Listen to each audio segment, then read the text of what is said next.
Well, I said I wasn't going to do any more videos today, but here I am doing this one because I can't get it on a video. I'll just say that my illness was used against me. My illness I have is not what's happened to me in the past was a total lie, and that can be proven if this ever goes into court. But the thing is, I've been kept deliberately homeless, and when I do have a home, chemicals, toxic chemicals, I'm forced to inhale them. It's not that easy. You go in, and a maintenance guy, they get things, it's law enforcement doing it. They get things on the maintenance, his family, or well, that applies to all involved, to the owners. Maybe there's internal revenue infractions, et cetera, Point being, they get, in return for dropping or lessening the charge, they do things against me. They help law enforcement. And one of them is controlling where I live. You get to the maintenance, and you can use your imagination. I've even been where more than once they'd come in when I'd walk out to go to the grocery store, try to soak the linen with chemicals, and I'd roll and not have money to wash them. And it's been torment every step of the way.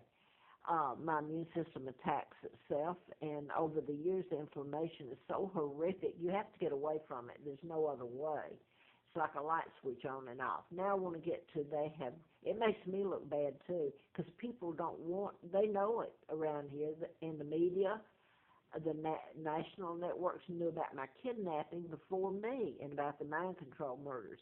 But specifically, I want to go because this is low-rent housing, HUD. There's been 3 of those places that law enforcement goes to them, and they get them involved, and they do it, and they know what's going on, and then I have to leave, and it breaks the lease, and it looks bad for me if you don't know the background on it, what I'm responding to. I have to leave. And I personally know that these people involved would have to the managers especially, would have to be put before a court of law and threatened with perjury before they tell the truth. And I want to go to one specifically before this goes off. Edinburgh Square was a retirement village here, and it's Section 8, most of it. And I went there back in, I guess it was late April of '06, and I was so glad to have a place to be, and I had managed to get a little money. I moved in. Well, the fumes and the vapors were so bad, I thought I was going to die. And the woman across the hall from me was named Carol Rogers Simon. What she was doing there, I don't know, because her husband, she said ex-husband, was a psychiatrist in Seattle, Washington, and a Jew.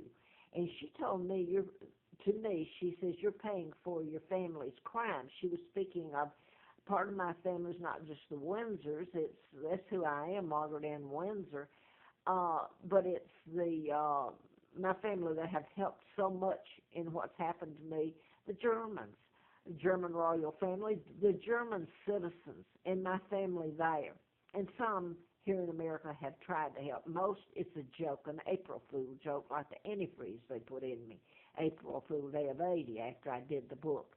Now then, if I can get this on, it's an example of the other places I've been.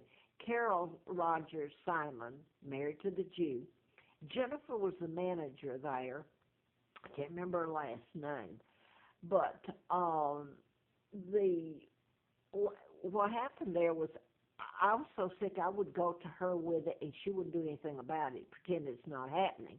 Yet they had a hole coming up from the flooring, and you could actually, it was a little pipe, a little plastic pipe. You could actually smell it pouring out of that. They'd pretend, say it's not happening.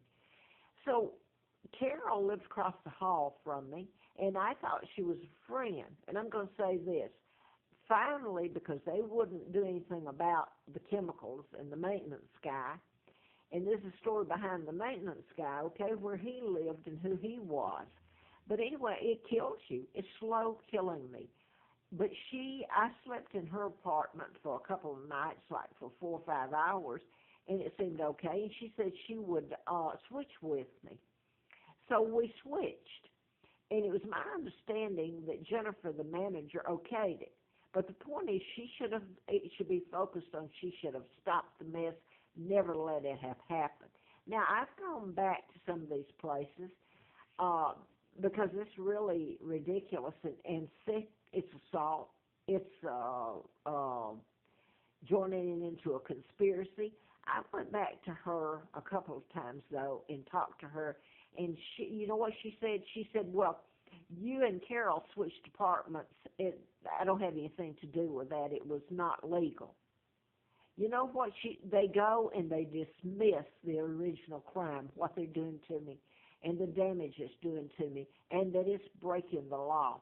In this whole thing, and I'm going to say this, someone, I'm not going to say them, it's a country, said they all lie.